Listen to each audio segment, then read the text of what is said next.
வணக்கம். மார்ச் முதல் நாள் இன்னைக்கான முதல் பதிவு. பங்குச்சந்தையில் நடந்த சில விஷயங்களை விரைவாக பார்க்கலாம்.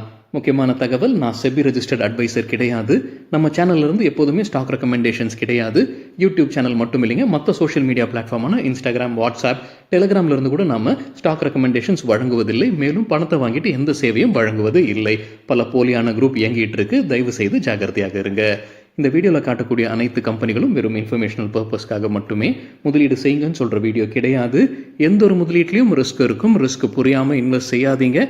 ரிஸ்க் புரியலன்னா தயவு செய்து இன்வெஸ்ட்மெண்ட்டை தவிர்த்துருங்க. நம்ம ருபி டிரைவர் சேனலை ஆதரிக்கிற அனைத்து நல்ல உள்ளங்களுக்கும் நன்றி.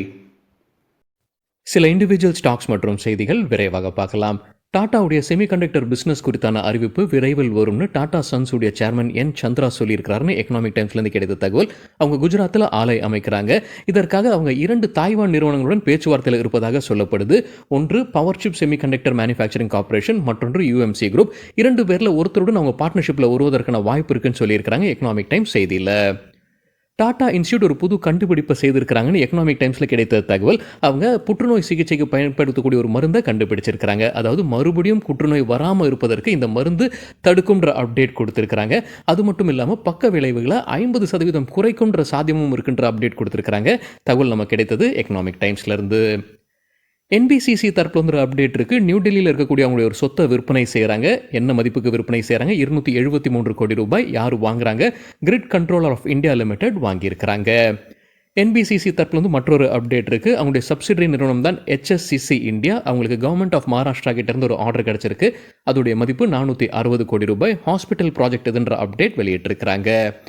என்பிசிசி தரப்புல மற்றொரு அப்டேட் இருக்குது. அவங்க இஃப்கி லிமிடெடுடன் ஒரு பார்ட்னர்ஷிப்பில் வராங்க. மெமரண்டம் ஆஃப் அண்டர்ஸ்டாண்டிங்கில் கையெழுத்திட்டு இருக்காங்க. 2 பேரும் இணைந்து 150 கோடி ரூபாய் மதிப்பிற்கான ப்ராஜெக்ட்ஸில் வேலை செய்வாங்கன்ற அப்டேட் கொடுத்துருக்காங்க. India gelatin and chemicals March 6ஆம் தேதி டிவிடெண்ட் குறித்து முடிவெடுக்க போகிறதாக சொல்லியிருக்கிறாங்க. டிவிடெண்ட் அறிவிச்சாங்கன்னா அதற்கான record date March 15. Time Technoplast கம்பெனியுடைய ஷேர்ஸை HDFC மியூச்சுவல் ஃபண்ட் விற்பனை செய்திருக்கிறாங்க. பிப்ரவரி 26ஆம் தேதி அவங்களுடைய ஸ்டேக்கை குறைக்கிறாங்க. 4.7%லிருந்து 4.5% குறைச்சிருக்கிறாங்க. சுஸ்லான் எனர்ஜி தரப்பு ஒரு அப்டேட் இருக்குது. குஜராத்திலிருந்து ஒரு ஆர்டர் கிடைச்சிருக்கு. EDF ரெனியூவபிள்ஸ் கிட்டேருந்து கிடைத்த ஆர்டர். இந்த ப்ராஜெக்ட்லேருந்து உற்பத்தி செய்யக்கூடிய மின்சாரத்தை குஜராத் உர்ஜா விகாஸ் நிகம் லிமிடெடுக்கு வழங்கப்படும்ன்ற அப்டேட் கொடுத்துருக்காங்க. பாண்டாடா இன்ஜினியரிங் தரப்புல ஒரு அப்டேட் இருக்கு. NLC இந்தியா லிமிடெட் கிட்ட இருந்து ஒரு புது ஆர்டர் கிடைச்சிருக்கு. Solar power project. இதோடைய மதிப்பு 81 கோடி ரூபாய். ஷாரிகா என்டர்பிரைசஸ் தரப்புல ஒரு அப்டேட் இருக்கு. எலக்ட்ரிக்கல் கண்ட்ரோல் பேனல்ஸ் உற்பத்தி செய்யும் பிசினஸ்ல இறங்க போறதாக அப்டேட் கொடுத்திருக்காங்க.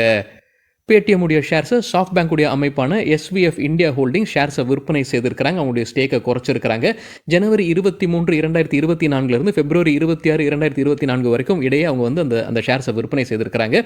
ஸோ எவ்வளவு குறைச்சிருக்கிறாங்க? 5%லிருந்து 2.8% குறைச்சிருக்கிறாங்க. AMC ஸ்டாக்ஸ்க்கு association of mutual funds in India அறிவுரை வழங்கியிருக்கிறாங்க. நம்ம முன்னே இந்த செய்தி பார்த்துருந்தோங்க. ரிஸ்க்ஸை கரெக்டாக சொல்லணும். குறிப்பாக ஸ்மால் கேப் மற்றும் மிட் கேப்பில் வரக்கூடிய முதலீட்டாளர்களுக்கு குறிப்பாக ரிஸ்க்ஸை எக்ஸ்பிளைன் பண்ணணும்னு அவங்க மறுபடியும் அப்டேட் வழங்கியிருந்தாங்க.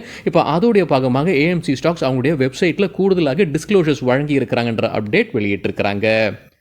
சிட்டி சில பேங்கிங் ஸ்டாக்ஸ்க்கு அவங்களுடைய கருத்தை தெரிவிச்சிருக்காங்க. என்ன ரேட்டிங், என்ன டார்கெட்? தகவல் நமக்கு கிடைத்தது மணி கண்ட்ரோல்ல இருந்து. பேங்க் ஆஃப் பரோடாக்கு பை ரேட்டிங், எதிர்பார்க்குற டார்கெட் 290. ஸ்டேட் பேங்க் ஆஃப் இந்தியாவுக்கு செல் ரேட்டிங், எதிர்பார்க்குற டார்கெட் 600. பஞ்சாப் நேஷனல் பேங்க்குக்கு செல் ரேட்டிங், எதிர்பார்க்குற டார்கெட் 83. ஸ்டேட் பேங்க் ஆஃப் இந்தியாவுக்கு கோடெக் இன்ஸ்டிடியூஷனல் லிக்விடிட்டிஸ் மறுபடியும் பை ரேட்டிங்கை வழங்கியிருக்கிறாங்க. எதிர்பார்க்குற டார்கெட் 850. அவங்க டார்கெட் ப்ரைஸை உயர்த்தி இருக்கிறாங்க. முன்ன சொல்லியிருந்தது 760, இப்போ 850. ரிலையன்ஸ் இண்டஸ்ட்ரீஸ் டிஸ்னி இடையே இருக்கக்கூடிய டீல் குறித்தான மற்றொரு அப்டேட் மணி கண்ட்ரோல் இருந்து கிடைச்சிருக்கு. ரிலையன்ஸுடைய ஸ்ட்ரீமிங் சேனல் தான் ஜியோ சினிமாஸ். அதே மாதிரி டிஸ்னி ஹாட்ஸ்டார் இருக்குது. இது இரண்டும் மர்ஜ் ஆகும் பட்சத்தில் ஒரு பெரிய அமைப்பு வரும்னு சொல்லியிருக்காங்க. ஜியோ சினிமாஸ் கைவசம் செப்டம்பர் 30ஆம் தேதி பார்க்கும்போது 237 மில்லியன் மந்த்லி ஆக்டிவ் யூசர்ஸ் இருக்கிறாங்க. டிஸ்னி ஹாட்ஸ்டார் பார்க்கும்போது 38.3 மில்லியன் சப்ஸ்கிரைபர்ஸ் இருக்கிறாங்க. Trans India real estate limited தரப்பு ஒரு அப்டேட் இருக்குது. ஆல் கார்கோ லாஜிஸ்டிக்ஸ் டிமர்ஜரில் வந்த கம்பெனி நினைக்கிறாங்க. அவங்களுடைய லாஜிஸ்டிக்ஸ் பார்க் இருக்குது ஹரியானாவில். அதை விற்பனை செய்ய போகிறாங்க 637 கோடி ரூபாய்க்கு. BEML லிமிடெட் தரப்பு ஒரு அப்டேட் இருக்குது. கம்பெனிக்கு ஒரு புது ஆர்டர் கிடைச்சிருக்கு. மதிப்பு 73 கோடி ரூபாய். யார்கிட்ட இருந்து? ஈஸ்டர்ன் கோல்ஃபீல்ட்ஸ் லிமிடெட் கிட்ட இருந்து கிடைத்த ஆர்டர். ஆனந்த் ரத்தி அவங்களுக்கு பிடித்த 5 FMCG ஸ்டாக்ஸ் அப்டேட் கொடுத்துருக்காங்க. தகவல் நமக்கு கிடைத்தது மின்ட் பத்திரிகையிலிருந்து. FMCG fast moving consumer goods company. Hindustan யூனிலீவருக்கு பை ரேட்டிங், எதிர்பார்க்குற டார்கெட் 3100. காட்ரேஜ் கன்சூமர் ப்ராடக்ட்ஸ்க்கு எதிர்பார்க்குற டார்கெட் 1350. இமாமிக்கு எதிர்பார்க்குற டார்கெட் 616, யுனைடெட் ப்ரூவரிஸ்க்கு எதிர்பார்க்குற டார்கெட் 2150, ஜைடஸ் வெல்னஸ்க்கு எதிர்பார்க்குற டார்கெட் ரூபாய் 1910 ஒரு ஷேருக்கு. ஜேபி அசோசியேட்ஸ் கடந்த 5 செஷன்ஸில் 23% விழுந்திருக்குன்னு பிஸ்னஸ் டுடேலேருந்து கிடைத்த ஒரு தகவல். பிரபுதாஸ் லீலாதர் என்ன சொல்லியிருக்கிறாங்க, 19.6 வந்து ஒரு இம்பார்ட்டன்ட் சப்போர்ட்டாக இருக்கும் ஜேபி அசோசியேட்ஸ்க்குன்னு கருதுறாங்க. ரெசிஸ்டன்ஸ் 22.2 இருப்பதற்கான வாய்ப்பு இருக்குது. ஆனந்தரத்தி என்ன சொல்லியிருக்கிறாங்க, 19 ரூபாயில் ஒரு சப்போர்ட் இருப்பதற்கான வாய்ப்பு இருக்குன்னு சொல்லியிருக்காங்க ஜேபி அசோசியேட்ஸ்க்கு. ரெசிஸ்டன்ஸ் 21 ரூபாயில் இருப்பதற்கான வாய்ப்பு. டிப்ஸ் டு ட்ரேட்ஸ் என்ன சொல்லியிருக்காங்கன்னா, 22 ரூபாய் லெவலில் வந்து ஸ்ட்ராங் ரெசிஸ்டன்ஸ் இருக்குது ஜேபி அசோசியேட்ஸ்னு அவங்களுடைய கருத்தை தெரிவிச்சிருக்கிறாங்க. நேற்று ஹாஸ்பிட்டல் ஸ்டாக்ஸ் ஒரு வீழ்ச்சியை பார்த்துருக்குன்னு என்டிடிவி ப்ராஃபிட்டில் தகவல் சொல்லியிருக்காங்க. ஒரு காரணமும் வெளியிட்டிருக்கிறாங்க. சுப்ரீம் கோர்ட் வந்து யூனியன் கவர்மெண்ட்டுக்கு ஒரு ஆர்டர் கொடுத்துருக்காங்க. என்ன ஆர்டர்னா, மருத்துவ கட்டணங்களில் இல்லை முரண்பாட்டை நிவர்த்தி செய்ய வேண்டும்னு அவங்க கேட்டுக்கிட்டு இருக்கிறாங்க. இது ஒரு காரணமாக சொல்லியிருக்கிறாங்க என்டிடிவி ப்ராஃபிட்டில். இது ஏன் சுப்ரீம் கோர்ட்டுக்கு வந்திருக்கு அப்படின்னா, ஒரு என்ஜிஓ வந்து பப்ளிக் இன்ட்ரெஸ்ட் லிட்டிகேஷன் ஃபைல் பண்ணியிருக்கிறாங்க நீதிமன்றத்தில். என்ஜிஓடைய பேர் வெட்டரன்ஸ் ஃபோரம்.